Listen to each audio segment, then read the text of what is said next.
allez-vous? Comment ça va? Félicitations. Merci.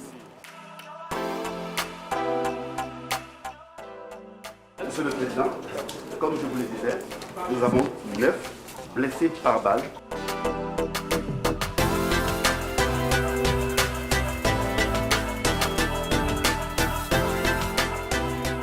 Je viens donc de leur témoigner toute la gratitude de la nation tout entière.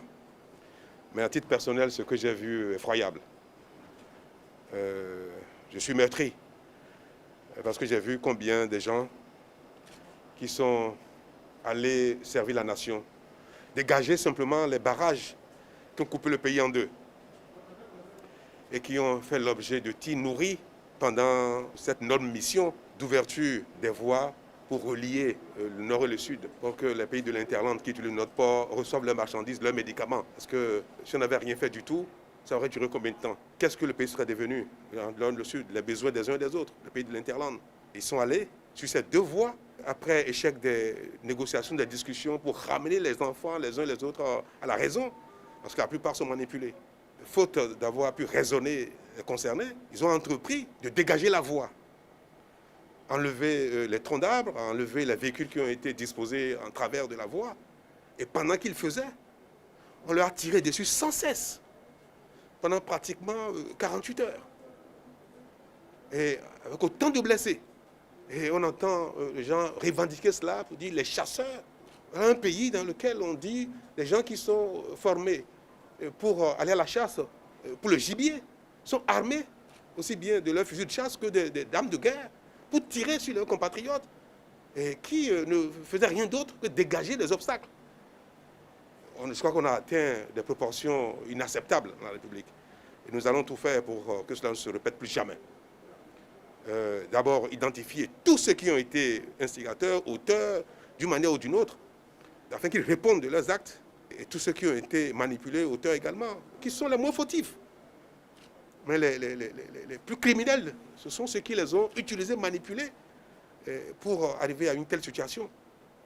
On a tiré sur nos hommes comme sur du gibier. Il y avait des armes non seulement de chasse, mais de guerre aussi. Mais le Bénin est un grand pays.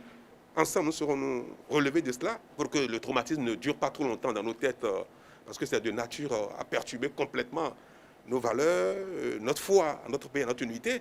Et je veux dire devant vos caméras, aux uns aux autres, que je crois que le pied est derrière nous. Nous allons œuvrer ensemble à réparer ce qui ne va pas, à instaurer un climat de sécurité, de paix, afin que ce genre de choses n'arrive plus jamais. Moi, je m'y engage, je voudrais que les uns et les autres s'y engagent également, et que même le Béninois le plus ordinaire, chez lui, dans son quartier, dans son village, s'y engage, c'est mon exhortation, pour que nos difficultés ne nous amènent plus, nos heurts, nos différends, nos controverses ne nous amènent plus à ce genre de choses qui sont inacceptables. Et ils ont été formidables. Ils ont géré cela avec foi, avec sérénité, avec professionnalisme. Ils ont été victimes, eux. Mais ne pas faire beaucoup de victimes. Ils n'en ont même presque pas fait, je crois, dans le rang des enseignants des populations. Ils ont été ce qui m'a été rapporté, ils ont tiré des coups de semonce pour les dissuader, pour les faire reculer, afin qu'eux puissent progresser dans le dégagement des obstacles. Moi, je leur tire chapeau, je suis venu leur exprimer toute la reconnaissance de la nation. Je suis venu leur exprimer notre gratitude, dire que c'est des héros et que nous saurons leur apporter les soins nécessaires, quel que soit ce que ça va coûter, pour leur rétablissement prompt, sans séquelles. Prime News TV Bénin. Aimez, abonnez, activez la cloche de notification pour ne rien rater sur votre chaîne préférée.